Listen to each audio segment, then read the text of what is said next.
ത്രിയേക ദൈവത്തിൻ്റെ അതിപരിശുദ്ധ തിരുനാമം വാഴ്ത്തപ്പെടുമാറാകട്ടെ. പരിശുദ്ധമായ വലിയ നോമ്പിൻ്റെ അനുഭവങ്ങളിലൂടെ നാം കടന്നു വരികയാണല്ലോ. അല്പസമയത്തെ ധ്യാന ചിന്തയ്ക്ക് വേണ്ടി ദൈവത്തിൽ ശരണപ്പെട്ടുകൊണ്ട് തിരഞ്ഞെടുത്തിരിക്കുന്ന വേദഭാഗം 34-ാം സങ്കീർത്തനം അതിൻ്റെ 5-ാമത്തെ വാക്യമാണ്. അവങ്കിലേക്ക് നോക്കിയവർ പ്രകാശിതരായി, അവരുടെ മുഖം ലജ്ജിച്ചു പോയില്ല. ദൈവസന്നിധിയിലേക്ക് നോക്കുന്നവർ ഒരിക്കലും ലജ്ജിച്ചു പോകുകയില്ല.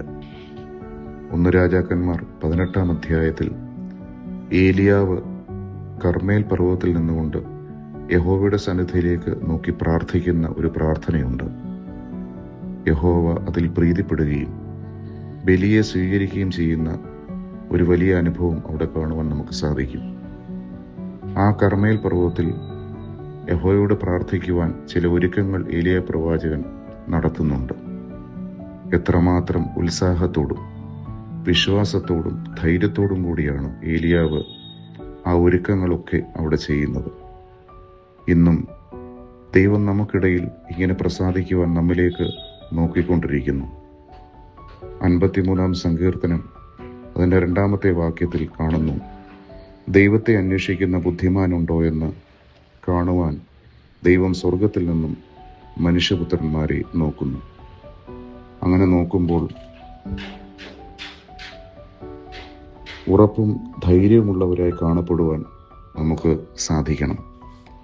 യോശുവ പ്രവാചകന്റെ പുസ്തകം 1-ാം അധ്യായം അതിൻ്റെ 9-ാമത്തെ വാക്യത്തിൽ യഹോവ യോശുവയോട് കൽപ്പിക്കുന്നത് പോലെ, നിന്റെ ദൈവമായ യഹോവ നീ പോകുന്നിടത്തൊക്കെയും നിന്നോടുകൂടെ ഉള്ളതുകൊണ്ട് ഉറപ്പും ധൈര്യവുമുള്ളവനായിരിക്കുക.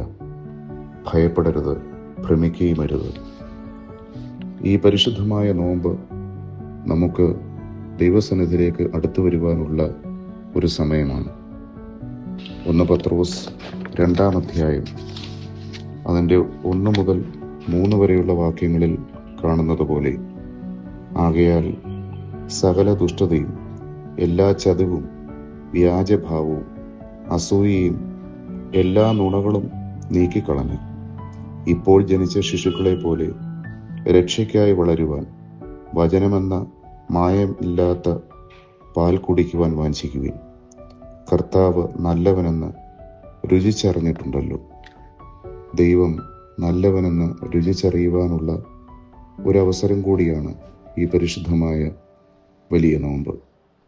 ദൈവസന്നിധിയിൽ നമ്മുടെ ഉപവാസവും വിശുദ്ധ മത്തായി സുവിശേഷം 6-ാം അധ്യായം അതിൻ്റെ 17-ഉം 18-ഉം വാക്യങ്ങളിൽ കാണുന്നത് പോലെ, നീയോ ഉപവസിക്കുമ്പോൾ നിന്റെ തലയിൽ എണ്ണ തേക്കുകയും മുഖം കഴുകുകയും ചെയ്യുക.